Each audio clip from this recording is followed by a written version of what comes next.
कल पूर्व सूचना के तहत कार्यक्रम के तहत हम जेएसएससी कार्यालय गए थे जेएसएससी परीक्षा में धांधली के खिलाफ, लेकिन प्रशासन मेरे साथ बर्बरतापूर्ण लाठी बरसाया, बेदर्दी टाइप से हमारे ऊपर लाठी बरसाया गया, मारा गया, नामकुम थाना ले जाया गया। उसके बाद डीसी ऑफिस शीशा बिल्डिंग के पार्किंग में हमको 3-4 घंटा रखा गया अंधेरा रात तक।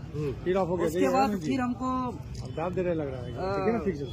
जगन्नाथपुर थाना रखा गया, फिर हम कोतवाली थाना से हम रिहाई हो रहे हैं। और इस तरीके से जो मेरे साथ ड्यूटी में थे जो अधिकारी लोग, उन लोग को भी पता नहीं चल रहा था कि किस वक्त अंदर को कहाँ ले जाया जाए। लेकिन आज मेरे ऊपर जो लाठी बरसाया गया, आखिर हम जेएसएससी कार्यालय क्यों गए थे? किसी को हम लूटने नहीं गए थे, किसी को मारने नहीं गए थे, हम गुंडागर्दी करने नहीं गए थे, किसी को घेर चौकने नहीं गए थे। हम छात्र के हक अधिकार के लिए जायज मांग को लेकर के हम गए थे। अगर प्रशासन पर और यहाँ की सरकार पर मेरा सवाल है कि जो मेरे ऊपर लाठी बरसाया गया, यह कहीं न कहीं अगुआ सरकार जो कहती है, ये हम झारखंडियों का सरकार बनाए हैं, अगुआ सरकार कहती है, ये अगुआ सरकार पर न्याय पर भरोसा रखने वाले झारखंडियों पर प्रहार। कितना चोट आया देवेंद्र जी? कई जगह चोट पड़ा है। चोट आप लोग कैमरा में देखे होंगे, बहुत गंभीर चोट है। हम लगातार बोलते गए कि हमारा इलाज कराया जाए, अभी तक हमको इलाज भी नहीं कराया गया है, हम अभी तक इलाज भी नहीं करा पाए हैं। सुरक्षा का पुख्ता इंतजाम था, फिर भी आप देखिए, वो तो पहुंचना जरूरी था, क्योंकि हम पहले ही घोषणा किए थे कि भाई जो भी हो जाए, क्योंकि आज देख रहे हैं कि लड़ाई में, संघर्ष में इस तरह का सामना करना पड़ता है। आज हम जिसको पढ़ते हैं, चाहे वो भगत सिंह हो, महात्मा गांधी हो, वीर बिरसा मुंडा हो, चाहे जो भी हमारे क्रांतिकारी हैं, निर्मल महतो हो, शक्ति सुनील महतो हो, जो भी इस राज्य के लिए संघर्ष किया है, सबको इन तानाशाही रवैया से सामना करना पड़ा है। तो हम लोग भी सामना किए, लेकिन आज जिस छात्रों के हक अधिकार के लिए आज हर दुख, तकलीफ, दर्द, पीड़ा का सामना किए और उसको झेलते हुए आखिर देखिए माननीय हाईकोर्ट का भी हमारा फैसला आया और हमारा मांग को जायज ठहराते हुए जेएसएससी पर रोक का सुनवाई भी किया है। तो कहीं न कहीं जब माननीय हाईकोर्ट हमारे बात को समझ रहे हैं, माननीय मुख्यमंत्री महोदय भी सीआईडी जांच का आदेश दिए हैं, मतलब माननीय हाईकोर्ट महोदय इस बात को स्वीकार कर रहे हैं कि जेएसएससी सीजीएल परीक्षा में गड़बड़ी हुई है। माननीय मुख्यमंत्री महोदय भी माना है कि जेएसएससी सीजीएल में गड़बड़ी हुई है।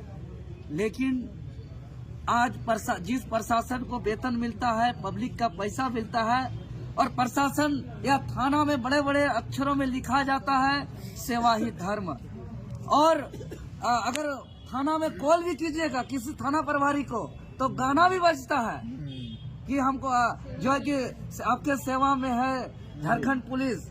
लेकिन शायद वेतन भोगी बन करके, वेतन लेकर के पुलिस प्रशासन का जो कर्तव्य होना चाहिए, लॉ एंड ऑर्डर का देखना, एक प्रशासन का जो कर्तव्य होना चाहिए, विधि व्यवस्था को देखना, लेकिन जो वो दृश्य था किसी भी प्रकार से विधि व्यवस्था को तो दुरुस्त करने के लिए नहीं था। हम हाथ जोड़ रहे थे, हम हाथ जोड़ के कह रहे थे कि हमको मैसेज देना है, हमारा सीटों को बेचा जा रहा है, हमारा सपना को चकनाचूर किया जा रहा है, हमारा मेहनत को पानी में फेरा जा रहा है। जेएसएससी कार्यालय में हम निवेदन करते हैं, डॉक्यूमेंट वेरिफिकेशन को रोकने के लिए हम आग्रह करने आए हैं, हमको जाने दीजिए, हम एक भी बैरिकेडिंग को टच भी नहीं करेंगे। लेकिन उन्होंने हम लोग को पहुंचने नहीं दिया गया, पहले ही रोक दिया गया। फिर भी बैठ के हम लोग शांतिपूर्ण तरीके से थे।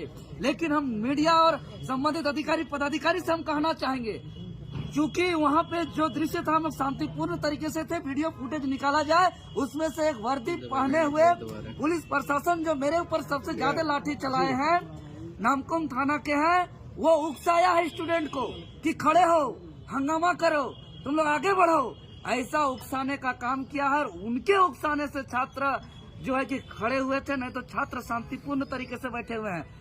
वो पुलिस प्रशासन को चिन्हित करके कड़ी कार्रवाई किया जाए। जो पुलिस प्रशासन उकसाने का काम किया है वर्दी पहन करके और लॉ एंड ऑर्डर को, विधि व्यवस्था का बात करते हैं, देवेंद्र का अभी आपके जो है अधिवक्ता है लोअर कोर्ट में, उनसे मेरी बात हुई। उन्होंने ये कहा कि देवेंद्र नाथ महतो को जो है जेल हो सकता है, वो जेल चले जाएंगे शाम तक, लेकिन शाम को ऐसी खबरें मिली कि नहीं आपको जो है रिलीज किया जा रहा है कोतवाली थाना से, ऐसा क्यों? देखिए, ये चीज जो मेरे साथ ड्यूटी में अधिकारी थे, पदाधिकारी थे, उनको भी समझ में नहीं आया, लेकिन जेल जाने का चर्चा मेरे साथ ड्यूटी में रहने वाले अधिकारी, पदाधिकारी, सिपाही लोग भी कर रहे थे। चाहे वो थाना नामकुम थाना की बात हो, जगन्नाथपुर थाना की बात हो, चाहे कोतवाली थाना की बात हो, हर थाना में इस तरीके का चर्चा चल रहा था कि देवेंद्र नाथ महतो को चालान कर दिया गया, उनको हटवार जेल फॉरवर्ड कर दिया गया। आपके वकील साहब बोल रहे थे कि नहीं शाम तक उनको जो है अभी कोर्ट में पेश किया जाएगा, उसके बाद हटवार जेल भेजा नहीं, यही बात हमको पेशी करने के लिए हमको बोला भी गया था जगन्नाथ थाना के से लाते समय कि आपको मेडिकल करा करके कोर्ट में पेशी करके आपको हटवार जेल भेज दिया जाएगा। इस तरीके की बातें था, लेकिन झारखंड का जनता का प्यार है मेरे ऊपर, झारखंड का जनता का आशीर्वाद है मेरे ऊपर कि जिस सच्चाई के लिए हम संघर्ष करते हैं, तो झारखंड सरकार को यह महसूस हुआ कि देवेंद्र नाथ महतो अगर जेल जाता है तो पूरा राज्य अशांति हो जाएगा, पूरा राज्य तल-पतल हो जाएगा। यह दबाव का अंदेशा सरकार को था, और चूंकि हम सच्चाई के लिए संघर्ष करते हैं, सच्चाई के साथ हम हमेशा सामना किए, लाठी खाए अपने बदन पर, और जेल भी जाने के लिए हम तैयार थे। चूंकि जेल हम जिसको पढ़ते हैं, चाहे वो भगत सिंह हो, वीर बिरसा हो, सिद्धू कान्हू, नीलांबर पीतांबर, फूलो जानो, चांद भैरव, निर्मल महतो, सुनील शक्ति महतो, सबने जेल तक का सफर किया है, तो हम लोग भी सोचे कि संघर्ष का हिस्सा है। आगे अब अभ्यर्थियों को क्या संदेश देना चाहिए? देवेंद्र नाथ महतो ही क्यों, बाकी सभी छोड़ के चले गए थे? देखिए, बाकी सब छात्र, कई छात्र और छात्र घायल हुए हैं, आप लोग ने देखा है, और भी छात्र।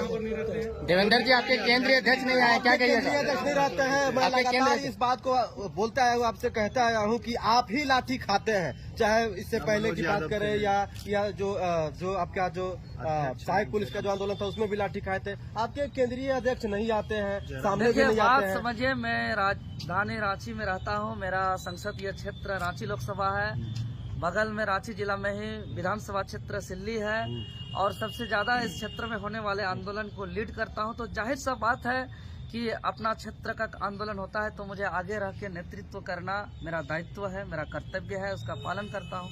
यूट्यूबर को भी हिरासत में लिया गया था देवेंद्र जी, आपके साथ कितनों को छोड़ा गया? जी, कल ही हमको अलग किया गया है, और उन लोगों से अलग किया गया था। जी, कल ही से हम वहाँ से अलग हैं। वहाँ मुश्किल से हम 1 से 1.5 घंटा थे, उसके बाद हमको पार्किंग में रखा गया, अलग अलग जगह। कुछ देर तो हमको जिला स्कूल के पीछे मैदान में भी रखा गया। अच्छा, मतलब कि थाना में भी, थाना में, पार्किंग में, स्कूल का मैदान में, अलग अलग जगह हमको रखा गया। लाठियां खानी पड़ेगी इस तरह से? जी, आज हम भी यही दुर्भाग्य से हमको यह कहना पड़ रहा है कि 24 साल के झारखंड में अगुआ सरकार भी लगातार दूसरी बार बनी है, जो खुद को, लेकिन आज बड़ा दुर्भाग्यपूर्ण कहना पड़ रहा है कि अगुआ सरकार कहने में और लिखने में जितना पोस्टर में खर्च किया जा रहा है, जितना पेपरबाजी किया जा रहा है, जितना मीडियाबाजी किया जा रहा है, वाकई में शासन, अगुआ राज कहीं नहीं दिखाई पड़ रहा है। क्योंकि मेरे साथ रहने वाले कई सिपाही जो है कि बाहर के लोग हमको ताना मारते हुए आए हैं।